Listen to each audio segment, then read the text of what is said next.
Alrighty, thank you for joining us for some follow-up training, and thanks to all those attended in person. It was so good to have all the trainings from Geraldton through to Griffith all well attended, and really sort of stepping through this journey of getting you connected with your data and really engaging that process to go on this journey to utilising your data for variable rate prescriptions. So on the back of those meetings, just following up on sort of the journey of now you've hopefully found all your protein data in your Engage account. Now I want to give you the opportunity to bring in your yield data, which for the users who have had the CAN harness, you would have already probably seen some yield data flow in, but we can also manually bring in some of the bulk yield files from different sources. So just want to cover off on that today, because that's when the action really starts to happen, and the data becomes really powerful when you bring that protein layer in with the yield and run some of our analytics, which are all embedded in the Engage app. So we'll run through that for you today. So really want to just touch on why the importance of those farm data management practices that I know Ian honed in on you really hard on those trainings, but want to make sure we're capturing the understanding of where now, when we bring this yield and protein together, how important that piece of the puzzle is. We'll then want to work on those A/B line imports. So those A/B lines are a really strong edge in the Engage system, where we can start getting those grids to simply snap to those A/B lines. So getting those into the system, creating grid map prescriptions is a really simple path forward for streamlining that data management in field and those applications. Then we want to go into the yield import as well. So that's sort of linked in with that A/B line import. Then we want to just run through some of that nutrient management again, the prescription creation, and how that fits in with the Engage processing. So if we remember back to what Ian drilled into us, it's looking at essentially your AFS, PLM, your ops center, or whatever machinery platform you're running essentially in the cloud does become your center of all operations, because we want that to be the hub where we're pulling all this data through. And no matter what color machine you're running at harvest, we want to make sure that the data can all flow through and we have the same field boundaries and grower farm field hierarchy when we come to the spreader, sprayer, or seeding applications in crop. So hopefully you've recognized where that importance does sit, but want to just reinforce that, because this is where we can see, and we're working through that at the moment, just troubleshooting some of these alignments of grower farm field naming between the protein meter and what's recorded as the yield. So if you do have any troubles, please reach out to us. It's all navigatable. So basically on that yield data management, we can work with 4 major shape files. So with the 4 major file types, so look at the shape files, the CM1s, the GS3s and CSVs. Yes, we can work through, bring it in from desktop softwares, and also such as FarmWorks, SMS, and package up your data and export it out of there.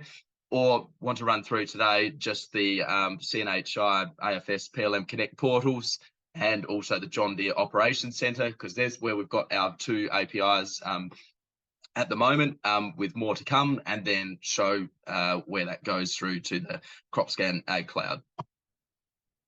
So yeah, it's really important we get that raw data management right in these steps, and work out how you're flowing your data from your harvesting operation through to whatever software you're running. So really doesn't matter which software you are running, we just need to make sure we're capturing the right file type. So generally that yield data is sitting with from the CNHI machines as that CM1, which we can simply import through our CM1 reader. And then we've got like the GS3 file types, which we can bring out of Operations Center. And then if you're still using desktop software such as FarmWorks or the desktop PLM kind of program, then we can export that yield as a batch and bring that in. But really, going back to that grower farm field hierarchy, that component is really critical. We want to make sure we're matching. So if you see any errors in data coming in when you just are looking in Engage, generally it all stems back to that grower farm field hierarchy that's been used, and we've just got to make sure that's all aligned. So just want to jump into how we can essentially process this data through out of AFS PLM, essentially the same platform, and also Operations Center.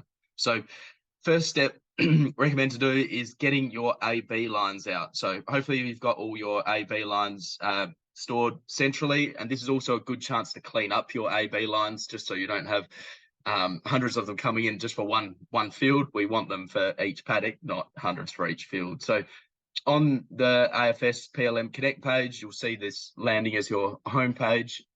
In the middle here, we've got the export button, so that tray with the arrow going up out of it. We'll hit that.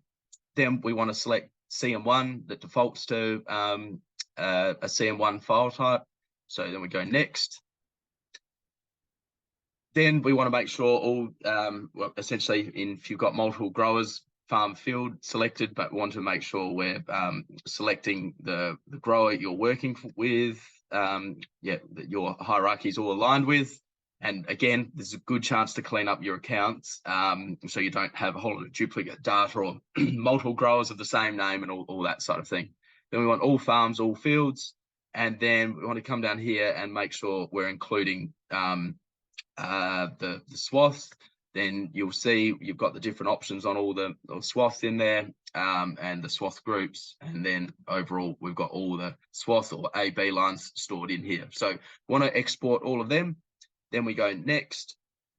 It'll give you a update of what's been ticked and selected, and how many swaths and that sort of thing we're going to be exporting. Then we go finish, and that's going to work through exporting from there. So you just bear with that as it gives it a bit of a think, and then you'll start seeing that file type being downloaded.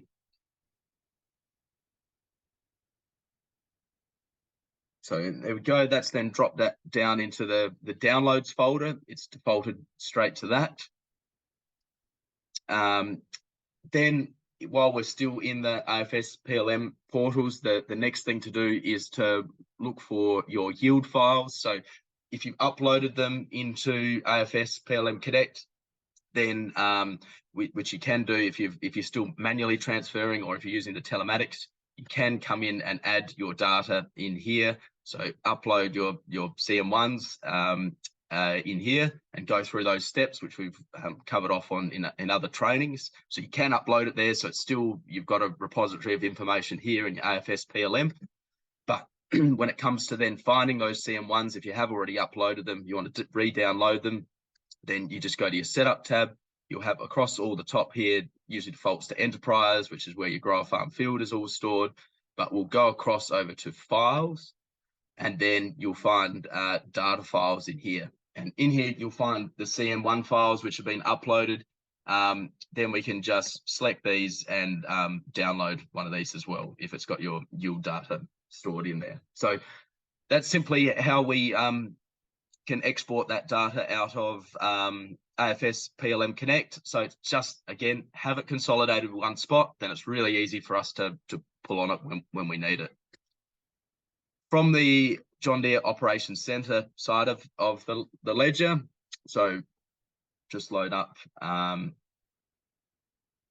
that side of it. So he'll again default to a map view.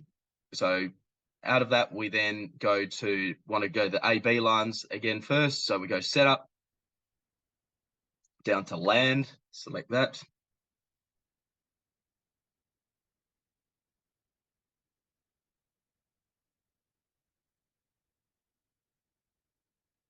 Then we want to go across this top line here to guidance. And then you'll have this list, all your guidance lines listed down here. We want to select them all, and then we can simply export over here, and it'll default to exporting as an XLSX file or an Excel file. We'll just default to that. That's fine, and go download report. So that'll then just save a Excel document, which we can then later upload into CropScanAg Cloud. We can then, now we've got the A/B lines out of Operations Center. We now want to get the yield data out of there. So we go Analyze tab and then Analyze again. So Analyze. Wait for that to load up. And up in this top tab, we've got Harvest. We've got Harvest defaulted to 2022 harvest. And in here, we can select the different crop types we've been harvesting. So do recommend to group them as crop types when you do export it. It just becomes easier to manage that data on the back end of when you've downloaded all the data. So we can select that wheat. Got all those fields. We go share and export.